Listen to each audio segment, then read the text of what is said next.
When I was 28, I got a new assistant who had been a lifelong Lutheran. I had not been a lifelong Lutheran, and I knew nothing about the liturgical calendar, to her great chagrin. And Norma taught me repeatedly, sometimes painstakingly, about the value of the church year. That's what the liturgical calendar is. It's a system of feasts and festivals, decorations and teachings that authenticate the movement of the church through the life of Christ, sort of living the life of Christ again, or after he has, going through the Gospels and all the Old Testament precedents.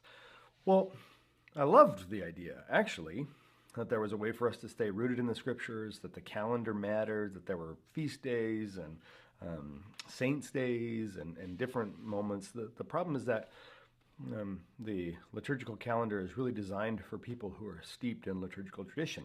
And that number, at least in the Western world, is shrinking and shrinking rapidly. And as it does, the liturgical calendar holds less promise and less power for people of faith, and particularly for people of no faith. All that to say, it's like a secret society that nobody cares about and nobody goes to anymore. Now, if you're in a liturgical tradition, you probably want to kill me right now for saying that, but just hang on, because I don't want to do away with it. I want to reclaim it.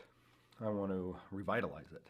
But I think the way we need to do that is looking at the dates that are on our calendar that already matter to our culture and figuring out what the gospel is and what the Scriptures have to say and what the Spirit intends to do in our world that functions like this. So, for example, the liturgical calendar makes a big deal out of All Saints' Day on November the 1st. It's a commemoration of all the holy people who have gone before us. Fantastic. That's so cool. Nobody outside of our churches cares about All Saints' Day. In fact, most of the people in our churches don't care about All Saints' Day. They really care about Halloween. Next to Christmas, in the United States and Canada, Halloween is the biggest holiday of the year in terms of money spent and in terms of community activity. And yet most churches don't want to do anything with Halloween. We think it's demonic or satanic or whatever. And of course, I get why there's reasons for that. But what we do instead is we create like a fake Halloween for churches, like a harvest festival. And so we hold secret gatherings where kids dress up in like Martin Luther costumes and pass out apples. And the point is that those kind of behaviors actually don't serve the church, and they certainly don't serve to heal the world because they're escapist, retreatist behaviors.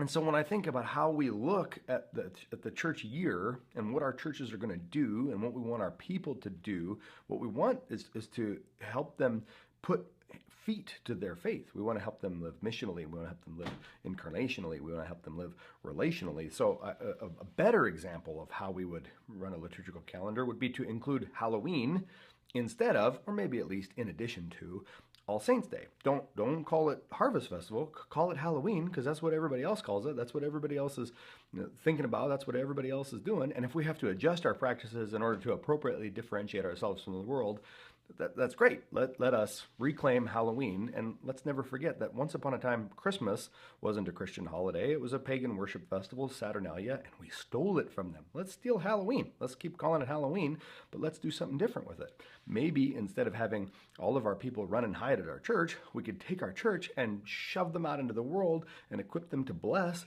the kids in their neighborhood. Maybe we could provide free security. Maybe we could throw the biggest parties. Maybe we could give away the biggest bags of candy, whatever. But rather than hiding to have our own Christian Halloween, we could push our people out into the world to reclaim Halloween for Christ and incarnate the goodness of God in the world. And that's just a simple example of what I mean by an overall church pedagogy. We look around at what's happening, we think about what we're teaching in the churches, and then we look for times and seasons and spaces of resonance where what we're teaching in can be pushed out with our people in a way that people out there already care about.